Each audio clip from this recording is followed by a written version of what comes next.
Bien, Sergio, muchas gracias. Ahora conoceremos la historia de Benjamín, un chico con una discapacidad física que tiene un sueño, el de conocer a sus ídolos del Club Cerro Porteño.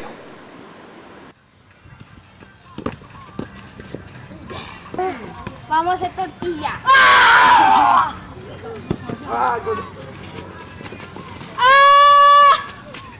Así Benjamín demuestra su gran habilidad con la pelota en la canchita del barrio con sus amigos. Benja es un amante del fútbol y sobre todo un hincha incondicional del Club Cerro Porteño. Yo soy Benjamín. No sé, bien mi papá. Dentro de un rato ya entra en quirófano y quería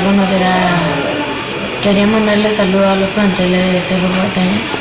¿A quiénes, por ejemplo, Benja? A Churín, a Edo y Rodrigo Rojas.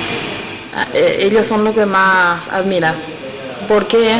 Porque me gustan cómo juegan.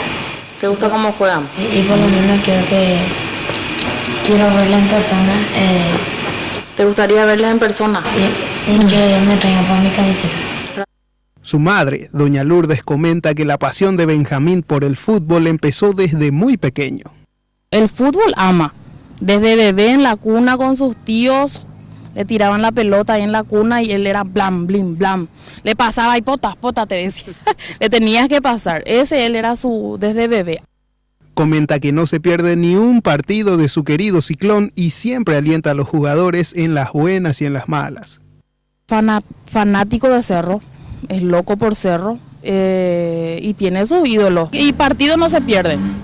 Y a veces cuando no tenemos, te soy sincera, no tenemos cable en casa, se rebusca por la casa de sus amiguitos para ir a mirar el partido. Benjamín se sometió hoy a una cirugía del hueso del muñón de la pierna derecha en el Hospital Niños de Acostañú para que pueda utilizar una prótesis que le permita mejorar su calidad de vida y seguir demostrando sus habilidades técnicas con la pelota.